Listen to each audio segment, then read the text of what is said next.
Hello race fans, I'm Tom Harris. Welcome to this edition of Post Time at Portland Meadows. I'm pleased to be joined today by Mary Tate, trainer here at Portland Meadows and also Emerald Downs. Mary, welcome to the show. Thank you. Thank you for having me. You know, we got a lot to talk about. Not only you got some horses, and you got a horse in today, Party for One, but you train both here at Portland Meadows and at Emerald Downs. But you do a lot of other things when it comes to finding homes for horses and horses in their life after racing. So that's kind of what we want to talk about a little bit today. So before we do that, Party for One, a little bit of a problem child sometimes. You don't necessarily like to deal with him all that much, but you know, he does run a good race once in a while. Once in a while he does. He's just a very particular animal. He likes to be handled a certain way, and if he's not handled a certain way, unfortunately it shows. He has a bad reputation. He's not a nice horse, and therefore he's probably with me for life.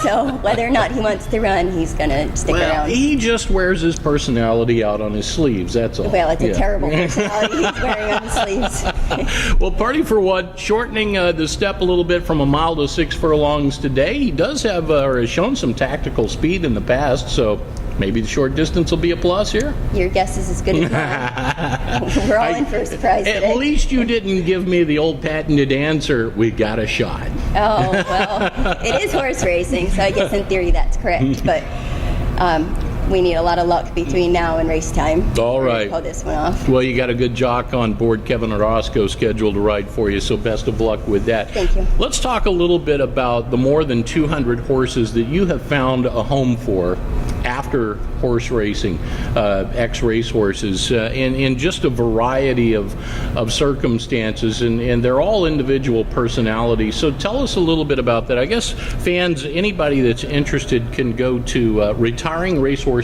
Pacific Northwest. Now that's a Facebook page? That is a Facebook page. Started a couple years ago. It just was easier to put all of the horses in one central location. And I think there's 13,000 people or so on the page.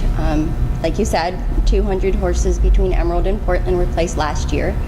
And the year before it was about 150, so we're moving in the right direction. That's really good. And occasionally I'll place horses from farms that are owned by trainers, breeders, whatever, and I don't count those in the numbers. So I guess the number's a little higher than that, but those were actually actively retiring horses that left last year. And these are horses that you know, in the coming weeks that we will probably see race here in the last few weeks are candidates for that. Yes, sir. A lot of the horses that are running today are actually already listed for sale.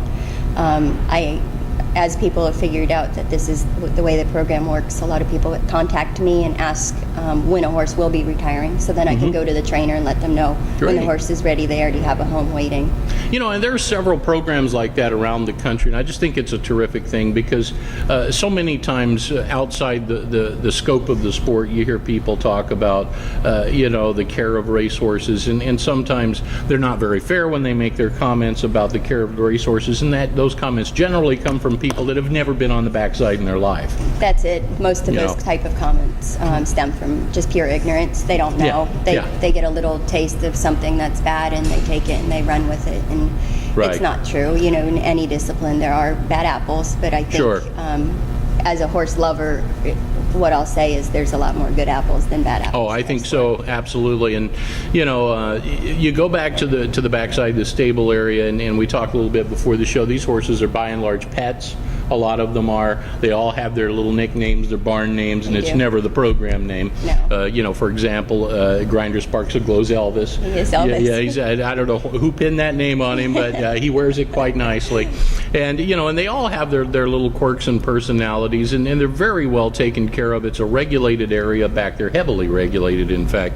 You know, the horses that yes, they do live in a stall, but they get out quite a bit. They get to go. We have a jogging track for them. They also get out on the walker, a couple of times a day, some of them. And we have, this year we put in some roll pens, so you can turn horses out in a small round pen, so the horse can buck and lay down and roll in the dirt. And a lot of these horses do. I need one of those. Me too. Just your own back, right?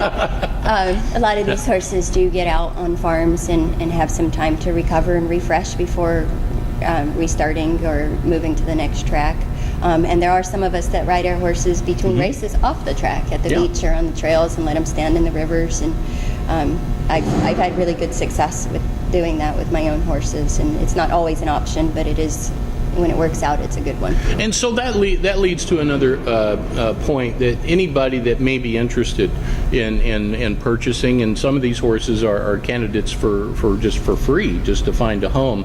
There are those, but there's many different levels depending on what a person's looking for riding skill, level of riding skill. There are some horses, I'm assuming, that are appropriate for kids. Some maybe intermediate riders, and then there are those that like a Party for One may need a little extra expertise. So, you're playing to a wide group of people. That's it. There's somebody for every horse. There are horses that have gone home and the very next week have been doing lessons for pony club children, and they're fine. It's a big matching game, is what this is. You try and find the most suitable horse for the person. Hopefully the people that are shopping have realistic goals and are looking for the appropriate horse. But usually my match is a really big horse. Yeah, well, there's nothing wrong with that. There's plenty of big horses too. So you just got back from Kentucky. You went to the Keeneland Sale. How was that? A good experience. It was really interesting. It was a lot of education. It was cool to meet a lot of people that are big people in this industry, and a lot of people actually recognized my name just from the Retiring Racehorses page, and they wanted to ask questions about that. Good. And I thought that was pretty neat, because they can take home some of the ideas from the success we've had here and implement them at their own tracks. You're helping to make Kentucky greater. I don't know if it's Kentucky, but how about that? They have a lot of good programs in Kentucky for retiring. Yeah. And when we say retiring horses, they're not actually retiring. These horses go on to have 20 years of useful life doing moving polo, on to another job, jumping, eventing. A lot of people do buy them just as trail horses or hunting horses. And did you get to see any of the farms while you're there? We did. We ended up buying one horse, and we turned a horse out there. And then other than that, we just kind of did the drive-by, looking at Windstar and beautiful country. It's amazing. Yeah, it's a great place. Obviously great place for horses. Now you're on to Southern California. There's another big event coming up down there. Tell us a little bit about that. There is a sale tomorrow for racehorses, so I'm going to head down there tonight. There's one specifically we have our eye on, a broodmare in foal with our favorite racehorse ever, a Who's full that? sibling. Night Train Lane. Night Train Lane, okay. He's deceased now, and his dam is in foal and due in March with a full sibling. Okay. So, got to keep the legacy going. Have to. Yeah. Have to. So. Well, that's good stuff. Mary, thanks so much for joining us today. A pleasure to have you. Thank you very much for having me. There was a lot of information there, and again, if anybody is interested, Retiring Racehorses or Racehorse Pacific Northwest. Yes. Is that correct? Retiring Racehorses Pacific Northwest on Facebook. All right, that's the way to do it.